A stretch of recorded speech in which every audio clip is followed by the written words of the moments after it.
मधुबन के हर एक शय से आवाज आ रही है, मधुबन के हर एक शय से आवाज आ रही है।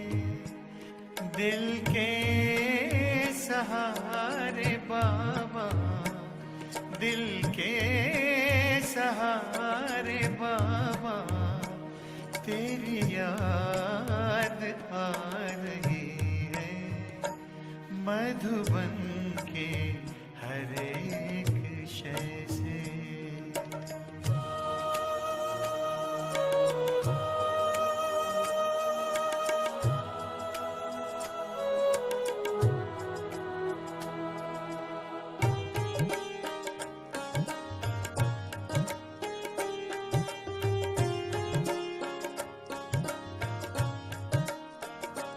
कुटिया की ओर जाए तो फूल और लताएं, कुटिया की ओर जाए तो फूल और लताएं, बढ़ कर के राह रोके कुछ मंद मंद गाए,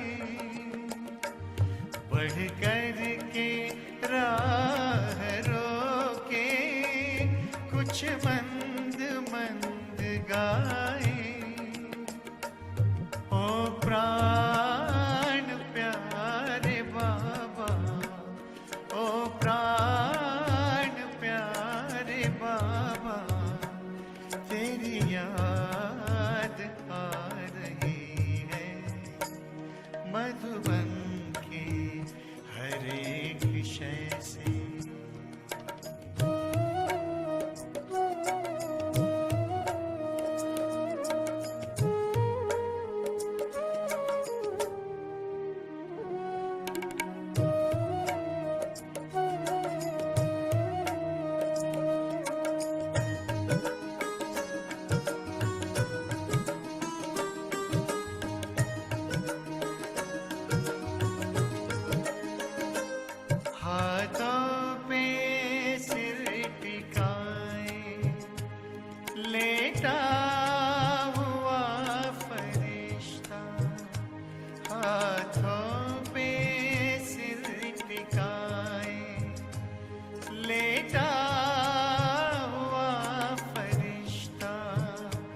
कमरे में देख अब भी दिल ने कहा आहिस्ता, कमरे में देख अब भी दिल ने कहा आहिस्ता।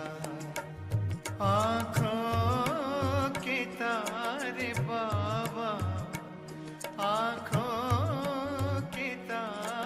बाबा, तेरी याद आ रही है, मधुबन के हर एक शय से।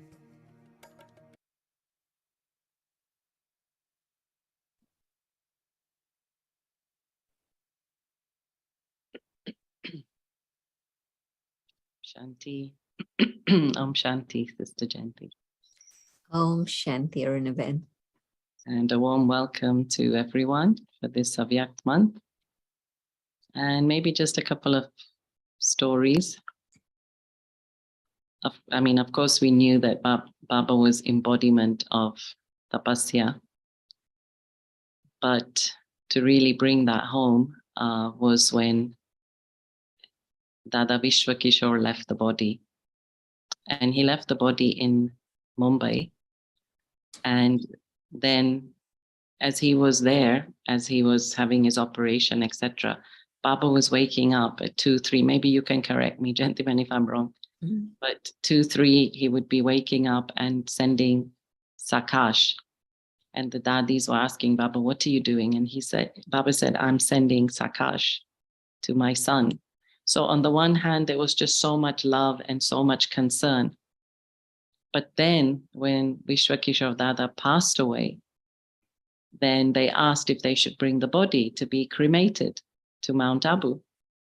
And Baba said, no, it's finished. The soul has gone. And that juxtaposition of so loving and waking up, would you wake up 3 o'clock, 2 o'clock to send Sakash to someone? And then the detachment that the soul has gone. So anyway, that was a bit of a serious story. But another funny story is Dadi Hirde Pushpa. And so Baba asked her to paint a wall, and she'd never painted a wall before. And so she's painting, and then she realized that her hands are feeling the acid of the paint. And Baba picked up some signal. So Baba was in tune with the child, and Baba went. And Baba said, oh my goodness, my innocent Lord sends me innocent children. Because Dadi was painting with her hands. And she didn't have a paintbrush in her hand. And so, of course, Baba rectified that.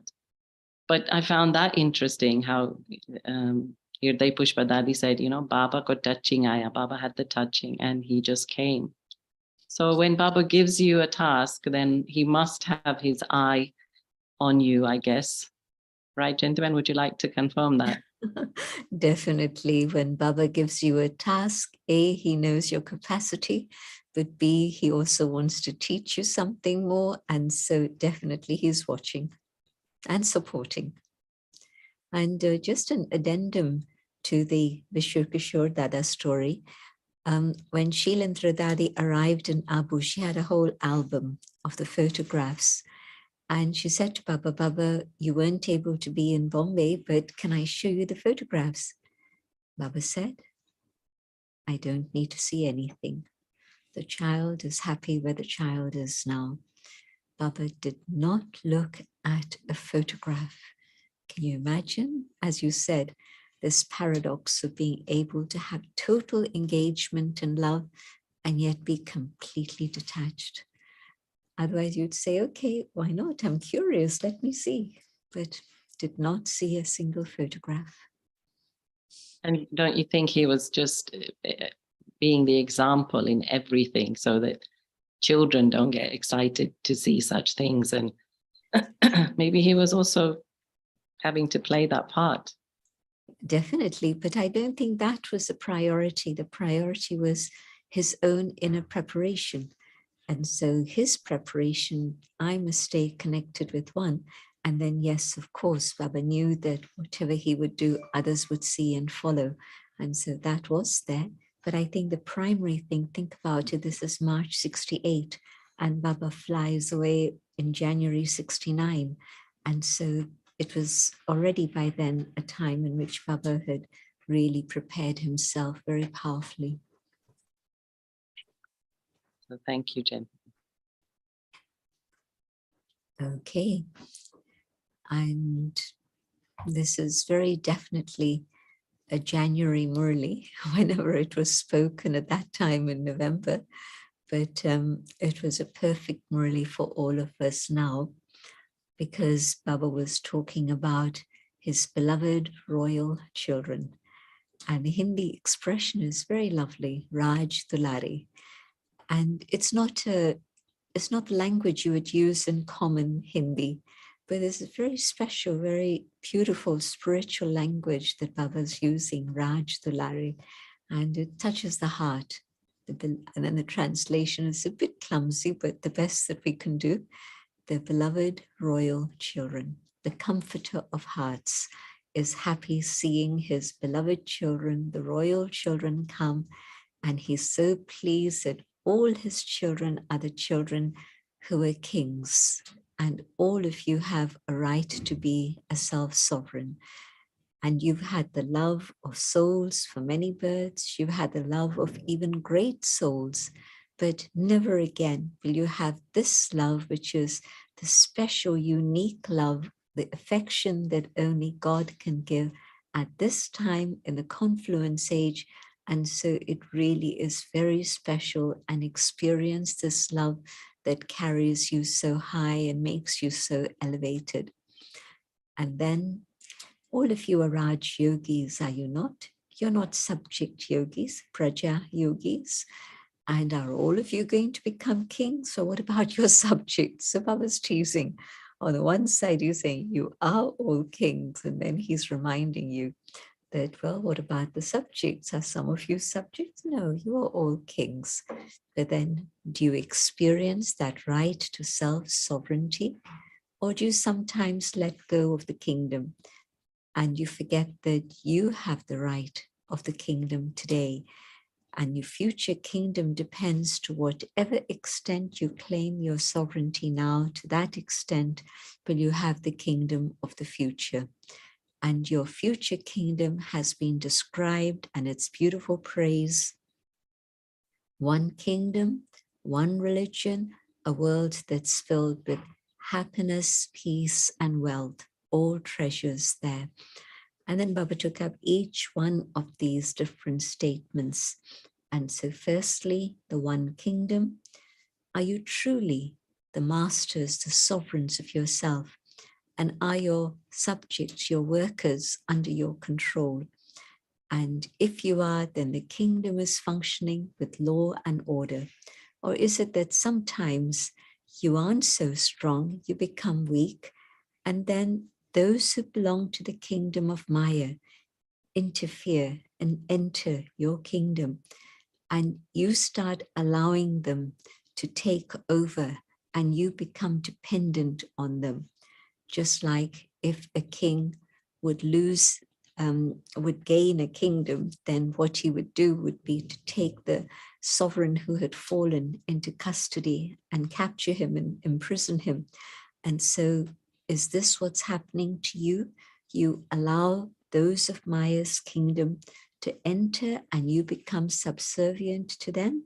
Are you so weak, or are you able to be constantly strong? Because the sign of self-sovereignty is that you have all rights and everything functions according to your law and order, not according to Maya's orders. And so are you or your the ones who rule your kingdom, the ones who take care of your kingdom, are the physical senses, are they under somebody else's control, or are you the one who's in charge? If you allow Maya to control, then how can you claim your self-sovereignty for the future? Whatever you do today is going to determine your future. And Baba was connecting those ideas. Full sovereignty today, then full sovereignty in the future. Only a little bit of sovereignty today, it comes and goes, is here today, gone tomorrow. Same thing in the future, just sovereignty for a very short time, not for the full span. So whatever's going on now, your sanskars will create your world of the future. And of course, the Hindi words are sanskars. I think everybody knows that term, but sansar, the world. And so your sanskars create the sansar, the world. And so Baba connecting up those. And then the one religion. What is the most important foundation of your dharana? Dharma, religion, dharana. So the foundation is that of purity. And so to what extent is there purity in your thoughts, your words, your actions, your relationships, your connections? Is there any trace of impurity even in your dreams or in your thoughts in a subtle way? And the other definition of impurity, Baba said, if there's wasteful thoughts, that is impure. Vicious thoughts, yes, of course, impurity. But even wasteful thoughts, Baba was putting into that category of impurity. And of course, whatever it is you're thinking of and experiencing through the day comes up in your dreams. And so Baba mentioning that, check your dreams. But also the other thing, if there are things that you may have suppressed during the day, then that also pops up in your dreams to tell you, I'm still here. For instance, anger. Maybe the situation was such that you couldn't express your anger at that time in real life, but it's there in you. And so in your dream, then you're telling of somebody or you're expressing your anger in a big way. And so subtle attachments come up in your dreams and give you a signal. Subtle anger that's suppressed, still hiding there, that comes up. So dreams can be, sometimes they're just wild, a mixture of this and that and the other. But very often they can be a signal also to what's going on in the unconscious level, and it surfaces up in dreams. So Baba talking about purity in thoughts, purity on all levels. And so purity is the foundation of your kingdom. So to ensure that that foundation of purity is absolutely strong. And that is then your choice of being a self-sovereign or allowing other things to come in. And then the happiness. And what is your happiness based on? Is all the Murli had checking points, many checking points. Just keep checking this, checking this, checking this, checking this. And so in this, the checkpoint was, is your state of happiness dependent on limited attainment or external situations? Or is your happiness truly dependent on just the godly kingdom and the super sensuous joy that comes from that? Or is it that there is a desire for praise, a desire for position, some limited attainment in that way, facilities, your desire for facilities? Is your happiness dependent on those things? Then of course it's going to be short-lived. But if your happiness is filled with the intoxication of having found God and belonging to God, then that happiness is eternal and can stay with you and is limitless. And then also wealth. Baba took up the subject of wealth as being the wealth of knowledge, of virtues, of powers. And in that again, Baba mentioning, if there is a lack of something, then there's a state of discontent. But where you've got everything through the treasures that Baba has given you, you've attained all of that and you're complete and you're full, then there is no knowledge of what is desire. All the desires have been finished completely and you're totally content. And another sentence that really struck me, when you're full and content, then you can be a king, because then in that fullness, you can be a donor. And so to be a king means to be a donor. And if I am discontent and I still have a desire to get this, that, or the other, then I'm a beggar. And so am I a king or am I a beggar? Still seeking, still asking, still discontent and wanting this and this and this and this and this. And of course, if that's my condition, then what I have now, I'm not even appreciating that, but I'm wanting other things. And so Baba's saying that Baba wants you to have attainment for 21 births. And so if your kingdom is short-lived now, and you can't manage to rule your kingdom for just this short period of time now, how are you going to be able to rule a kingdom for 21 births? It's not possible. And so again, this connection, my full control and total sovereignty, then the sovereignty for the full span of time. Otherwise, it comes and goes. Baba said, are you sometimes a king and sometimes a subject? Or are you in between both all the time? Well, make your choice. Where is it that you want to be? And once you've made your choice, then of course, move in that direction. Otherwise, then you're going to be saying maybe through carelessness, well, it's okay, I'll do it sometime, I'll manage it later. But of course, that never happens. If I can't do it now, what guarantee do I have I'm going to do it later? And Baba also teasing the children again, that sometimes children come up with all sorts of excuses about why they can't do it today but it can be tomorrow or the day after or the next day. And Baba's saying that, what do you want to be? Do you want to be a lawyer? Well, you can be a very clever lawyer, but then you can't be a king. And so what do you choose? Do you want to be a lawyer or do you want to be a king? And so Baba, again, putting that contrast that you justify the things that you're doing, but you're really just excuses for laziness and carelessness. And then Baba listens and Baba smiles, because certainly by 93, that was November 93, that Murli, Dharamraj had not yet started. And I'm not saying that Dharamraj has started already, but I do feel that time, you see, the father role, the teacher role, the Satguru role, all of that gradually has become more and more subtle. It's no longer as it used to be. And so what further role is Baba going to be playing in the next short while? It will be that state of, and Dharamraj isn't, I'm not talking about hitting anyone with a stick or anything like that, but it is that state of deep realization, but also repentance and regret. Because by then, whatever we've done, drama, that's it.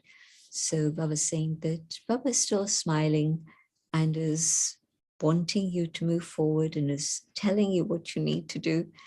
But Baba sees the games that the children play and the justification that they are having, which isn't as it should be. And so the whole subject of what it is we need to do now, and Baba giving love to everyone. But then the passage with the dadis and also with the teachers, absolutely fascinating. Because with the dadis, Baba talking about how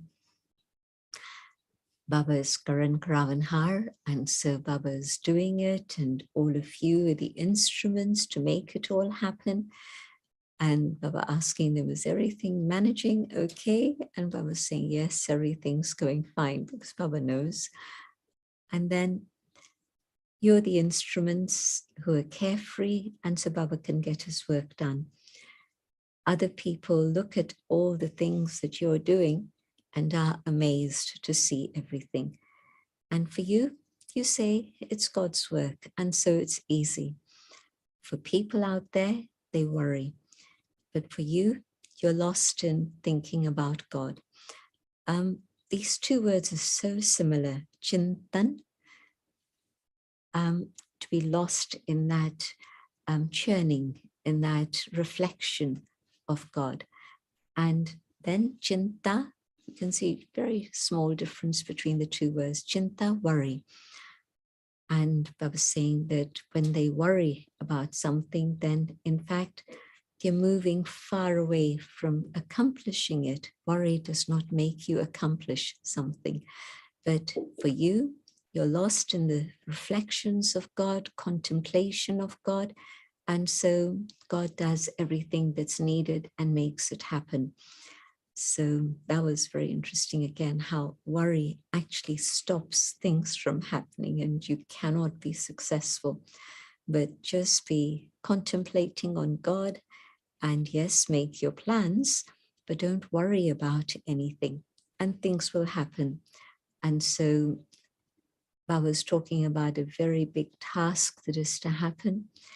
And by then I was saying that you're not worried, you know, it's all going to be okay. That was to the dadis. And then Baba focused on all the other teachers who had gathered. And Baba then saying that, are you teachers worried about your center? Are you worried about your service? Are you worried about your students? Or do you know that everything's going to happen automatically, naturally? Make the plans without any worry and put it in God's hands and everything will happen beautifully. So what is it? And what is it that you're focused on now? What is the big task? And of course, the big task at that moment was Gyan Sarovar. Imagine huge amount of land, infertile land, and you've been told you can't cut the trees, you can't blast the rocks. And so everything was being done around the rocks, as you see when you see Harmony Hall, or when you see the training center, you see how the architecture is all around the trees and everything. So all of that was going on at that point. And Baba's saying that if you're concerned about my center and my little task, then you can't support the big task. But when it's a family and it's something important that comes, then the whole family joins forces together and focuses on that one task. And then, of course, everyone's cooperation makes it happen. And so, yes, your cooperation is now needed to make Gyan Sarovar happen. And lovely points about how if you have a big heart, then big service can happen. And if you have a small heart, then that little heart even prevents that which could have happened, it stops it. Or if there are others who are willing to support and help, but you have a little heart, again, that prevents that to happen. But have a big heart and big things can happen, and everybody's love and cooperation will make things happen very, very naturally and easily. So lessons not only for them, but very much lessons in a very practical way for us. And so very interesting that, yes, you are the ones who have sacrificed your mind, your body, your wealth, everything for God. And so now all of this is being used in a worthwhile way, and so support this. So Baba wasn't shy about talking about very practical things, because of course, Baba asking, is this a project of Gujarat? Is it a project of Maharashtra? Is it a project of Madhuban only? No, it's a project for the whole family. And so even today, just thinking about Madhuban and how we can all support Madhuban, very big lesson. But also say within a region or within a country, if there's a task that comes that's not just for one center, but it involves everyone, again, the same practical points from Baba. It's one family, one task, and so everybody involved can make it happen. Then, of course, there were the passages with different groups about making Baba your companion and keeping Baba combined with you, so that then Baba is able to be there with you at the end. If you want to go home with Baba, then you have to be with Baba now. Otherwise, how can you suddenly go home? And the tika, the sign of being combined with your partner. And of course, in India, a widow, the first thing that happens is that she stops putting the tika. A married woman, and she'll always wear her tika. Even if it's a tiny little one, some wear very big ones, but a tiny little one. So the symbol of that partnership and companionship. So with Baba, keep Baba combined, and Baba will stay with you and take you home with him. So the summary of the Murli. Yeah, gentlemen, so beautiful. Thank you so much. I really don't know how you do it. I look forward to having such an intellect. So, gentlemen, just to go back to, well, actually, while you were speaking, I was thinking that, yes, we surrender everything, mind, body, wealth, everything.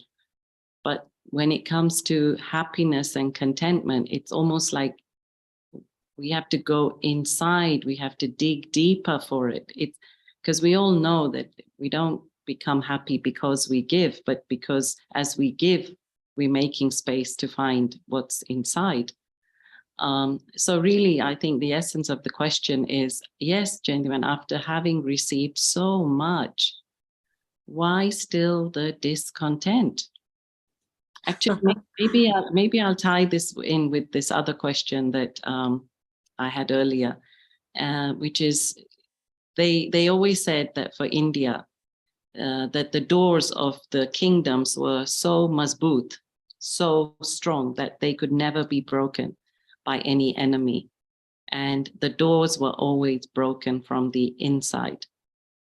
that means there was always a traitor inside who would relay the information to the enemy side. And so maybe the two go together, how to dig deep for what's inside. What is that is betraying us from inside? It's interesting that you give that example, because just in today's Sakar Murli, Baba referred to it and said that when fighting in-house started, then invasions began. And at the point where everything was unified, then nobody could invade. But when the inside, they started to have in-house fighting, then the invasions began at that time, which is historically correct. So it's not just a saying in Bharat, but it was a reality, and Baba commenting on that today. And so, yes, it's true. And maybe I think the one big factor is that what it is I really aimed for, I've moved away from that goal, and I've got distracted by other things. And so I'm discontent with myself, because to a certain extent, I'm recognizing that I was aiming to go here, but now I find myself here, and I don't know how to get back to that. And so I think that it really is a question of asking myself every morning, why did I come to Baba? What is the purpose of my being with Baba? You know, with Lokik people, we say that, especially for young people sometimes, that they don't have any purpose. And of course, with the state of the world being as it is, not surprising that they lost focus and purpose. You know, what's going to be the state of the world in a few years' time if this is a condition of the environment and all our systems, everything's breaking down. So no purpose and a discontent. But it also applies, I think, to Brahmins. I was wanting to get there, and somehow I lost sight of that, and I land up here. And I have to find a way to be able to come back to what is my original purpose and my goal. And then when I see myself moving towards that goal day by day, every single day, maybe it's not immediate flight forward, but a few steps at a time each day, then maybe I can capture that innocence of childhood and the joy that I had felt when I came to Baba at the beginning. Because all of us, when we come to Baba, we don't know ourselves, but we immediately feel the joy that Baba's giving us. That is the motivation to surrender. And I don't mean physical surrender, because again, today Sakar Murli fits in beautifully, that you're following Srimad, that is your surrender. And for the rest, Baba's saying, be a trustee, follow God's instructions, that's it. So not a question of where I'm staying physically, but really that state where I wanted to belong to Baba completely, and I was feeling that joy and intoxication. Well, where did it go? Nobody else took it away from me. They can't. It's me. But I have to acknowledge that and then go deep inside and see, how did my purpose change? Why did my purpose change? But genuine, that was maybe so many years ago. Like it was 20, 30, 40, 50 years ago. Don't forget the days of childhood, today's Murli song. Yeah. So, okay, connected with that. So, gentlemen, I'm not quite sure I formulated the question, but so if somebody else is discontent and you're having to tolerate that, is it just toleration, or is it your karma to be somebody discontent? Why am I allowing their discontent to bother me? I know that it's not something that I'm doing that's causing the discontent. If it is something I'm doing that's creating that, then let me try and sort it out. But I genuinely know that I'm not the cause of their discontent. And the only thing I can do is maintain my peace, maintain my happiness. Think about that, Jayanti, and think about how no matter what was going on around her, and there were plenty of things going on around her. I don't need to go into details, but you know that. And yet she maintained a very high stage of consciousness. And this is why, when she was giving gyan, it was real. And you could feel that it's something she's doing herself. She's not just mouthing the words or repeating points, but genuinely she's churning and she's keeping herself up above. She's being detached from all the things around her so that she's able to keep her intoxication on a high level. And at any moment, a phone call and what's she coming out with? Beautiful gyan. People come to the door and she's with them. And again, she doesn't say, there's this problem, there's that problem, and the other problem. She can see it, but she truly is the detached observer. Sakar Baba.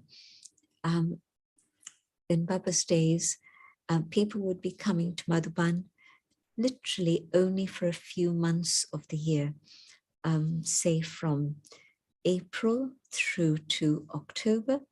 And then it was winter, then it was after the winter, it was monsoons, and you couldn't go to Madhuban at that time. The facilities just weren't there. But Baba would keep himself intoxicated and not look at anything else that was going on around him, just keep himself up above. Yeah. So don't tolerate it. If I feel I'm having to tolerate it and I grit my teeth, it's very draining. It's taking away my joy, but the self-sovereign, my happiness is from Baba. I don't have to think about this one, that one, and the other one. Right, yeah. Well, thank you for that. And gentlemen, this morning, as you were in GRC, I think that was very nice what you shared. Anyway, it's connected with this question about not being a fraud. And so somebody did ask me a few days ago when I said, do this, do morning class. And they replied, well, I can't do Amrit Vela, so how can I conduct morning class? Not take it, but actually conduct it. And I said the same thing. I said, well, you go to bed every night thinking that you will wake up. You don't go to bed thinking that I'm going to lie in. So your intention is good. And so you said something very nice this morning. Would you like to share that about being genuine? What Daddy had said at one point was that if you believe this is Baba, if you believe this is the truth, what you're doing is sharing God's knowledge. It's not that this is my churning or this is something I've discovered or I've invented or I've created, but in a very genuine way. You're sharing Baba's knowledge and you tell people this is Baba's knowledge. And yes, I'm an effort maker. I'm trying to do all of this. Baba had no shyness about saying, I try and remember Baba, but it slips away. And so I'm still a student. I'm still learning. Now this is Prajapita Brahma, the one who's the highest amongst humanity. And so for me to say that, I don't feel that I need to be embarrassed about it. I'm doing my best. I'm making effort. And so it's very sincere. It's genuine. I believe this, and this is what I'm sharing with you. And so if it's a question of the Murli, then again, I say, well, I know that I'm not perfect. I'm making effort, but these are God's versions. Yeah, thank you. And then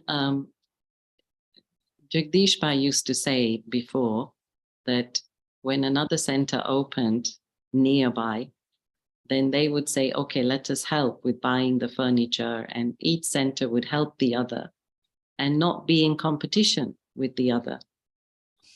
So when Baba talks about oneness now, so in our now day-to-day practical, like let's say even UK, like how can we create that oneness in the family? How do you see that happening? communication, support.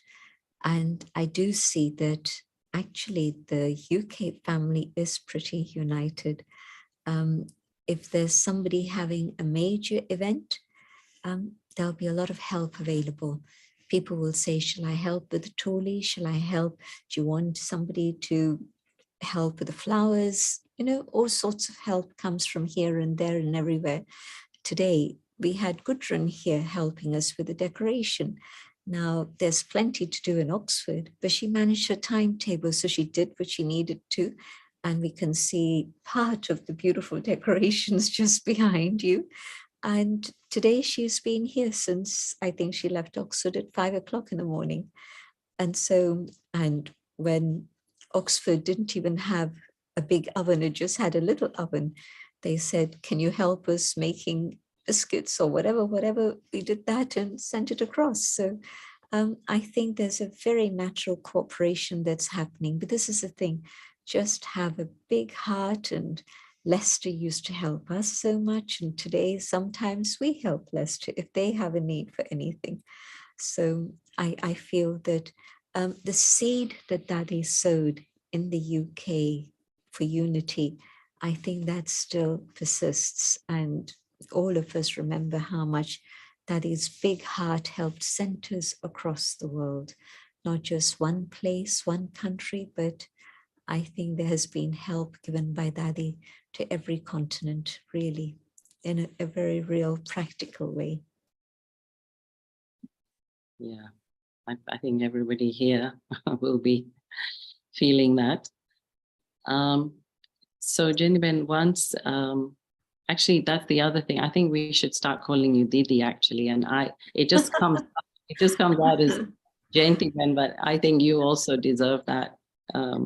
I won't say status, but that respect now, because you do. No, don't need to say anything, gentlemen.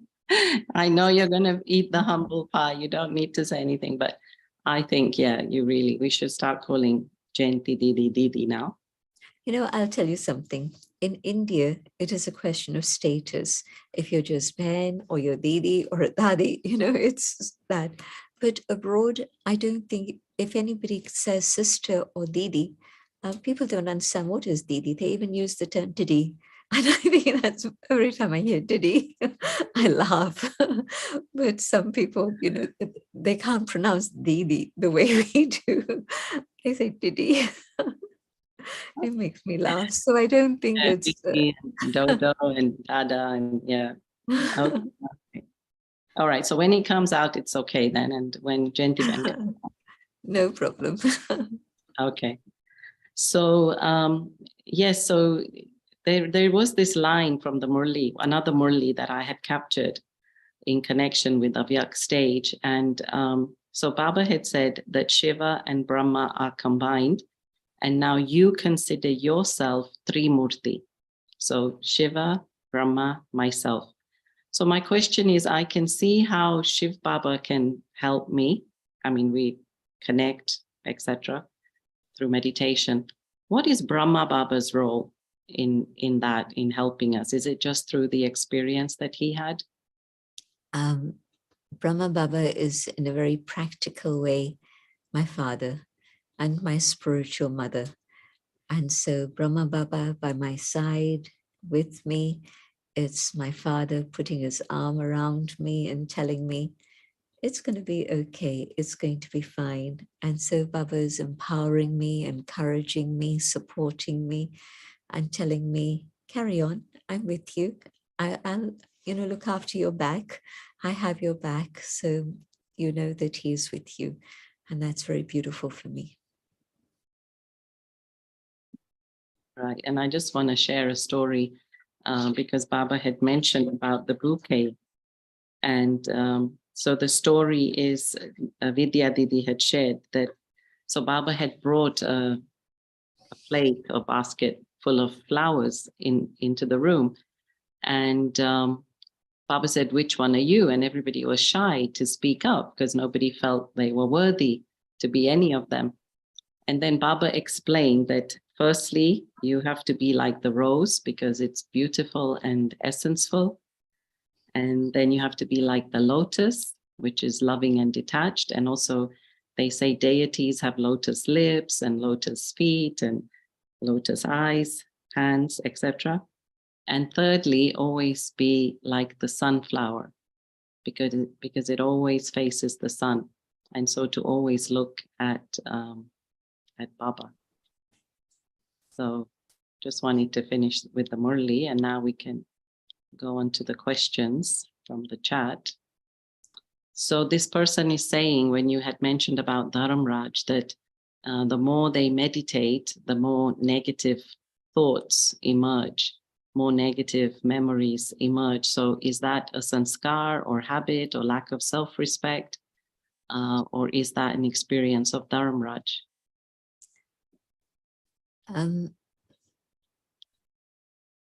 I think what I can do is to separate the time when I want to look at the past and clear it, understand it, and then surrender it to God, saying that, okay, this is what happened, this is what I did, this is what I've learned from it, and I'm changing my sanskar, and so I want to finish that.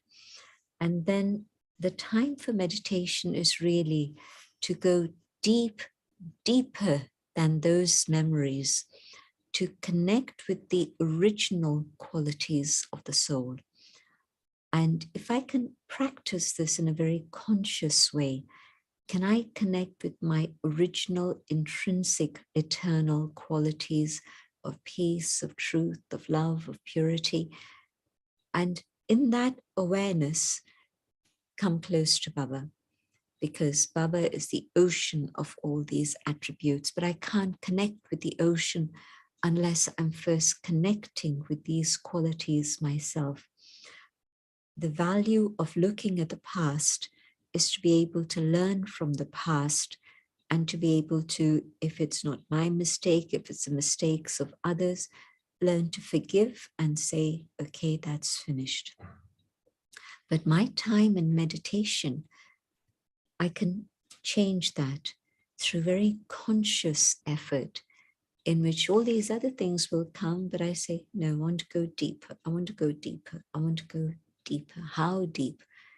Till I get to that original state in which those intrinsic sanskars come up, and I bring them to the surface so that they're not just hidden away deep inside, but they're there for me to access. And then I'll begin to enjoy my meditation and yoga, in which I'm experiencing that relationship with God, is important. Yeah, lovely. So gentlemen, at some point, actually, I wanted you to just share about the last stage of Brahma Baba, maybe now. But you were there present, so. My good fortune was that I saw Baba in June 68, then again in October 68, and then again in December 68. And so that was just about a month before Baba flew away. And when I was seeing Baba in June, Baba was on the one side very interested in what I'm doing, what I'm thinking, how I see my future. And Baba was guiding and commenting and actively engaged in explaining to me what I shouldn't do, etc., etc. And that was on a personal level in my private conversations with Baba in Baba's hut. And then on the external level with everybody else and with the groups that had come, Baba was talking about being yogyukt. And so Baba was very much the embodiment of connection with God, but also wanting others to come to that stage, and explaining that there was one particular scene. And Baba was explaining that if you're truly yogyukt, then through that connection, whatever it is you do will be accurate. And if you're not yogyukt, if you're not accurately connected in yoga, you won't be able to discern what is important. And so you'll miss it. you won't be as accurate. There was an incident that had happened. And so Baba then took up that incident as an example of what to explain to everybody, that yoga isn't just sitting in a corner and meditating, but that proof of yoga means accuracy in the decisions you're making and the way in which you're behaving with others. And then in October, Baba again, very involved and interested. I was by then ready to go on service, and I'd come with a suitcase of white clothes, and Baba asking me, where would you like to go? And I had no idea. I really didn't. I didn't know anything about Indian centers and who was where and whatever. And so Baba said to Didi, Didi was about to go on tour. And Baba said to Didi, can she come with you? And then you can see where she should settle. And that was fine. And now I look back on it and I think Baba knew that Didi was going on tour. And at that point, it was just for a few weeks. But Baba had kept Dadi Prakashmani with himself. And Didi had had sustenance for 4 years in terms of that role.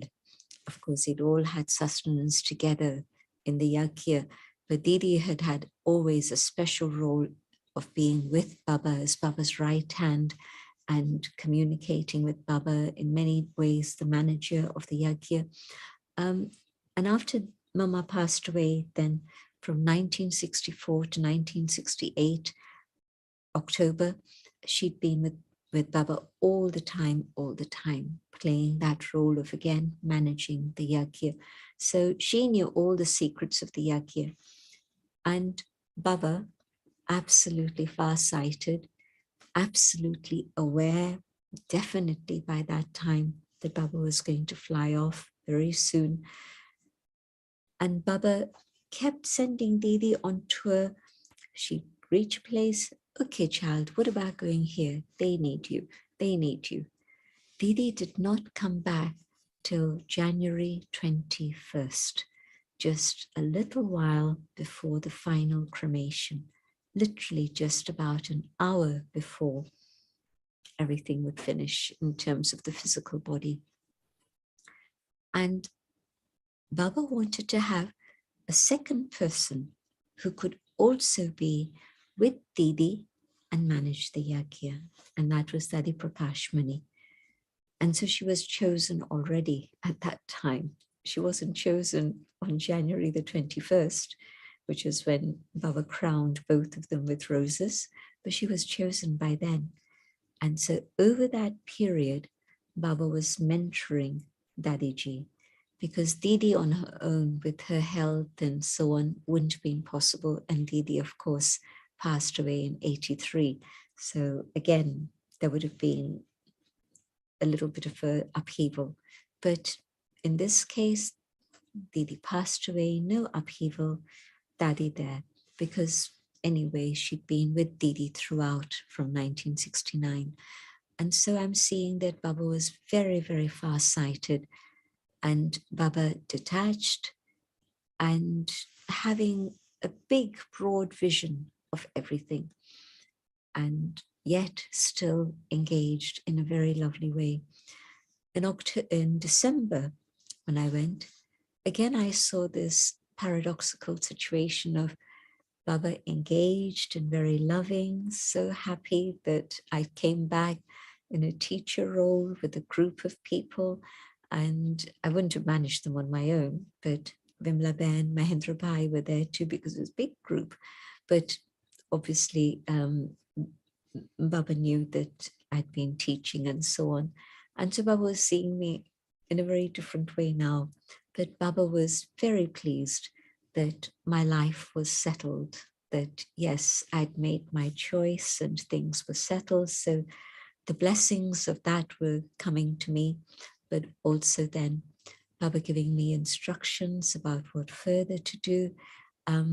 One of the things that Baba said to me in December was, keep contact with Dadi Janki, because I'd had a question in my mind. Well, Dadi Janki was my teacher in Pune, but now I'm in Agra. And so should I be writing to Dadi Janki? Because until then I had been. And Baba said, I didn't even ask the question, but Baba picked it up and Baba said, keep your connection with Dadi Janki and write to her and let her know what you're doing and how you're doing. And if you have a question, ask her about it. So Baba reading minds, Baba aware of absolutely everything. And of course, Baba on the other side, Baba very, very powerful and very angelic. In a funny way, not getting into detail, but with me personally, Baba was getting into a lot of detail.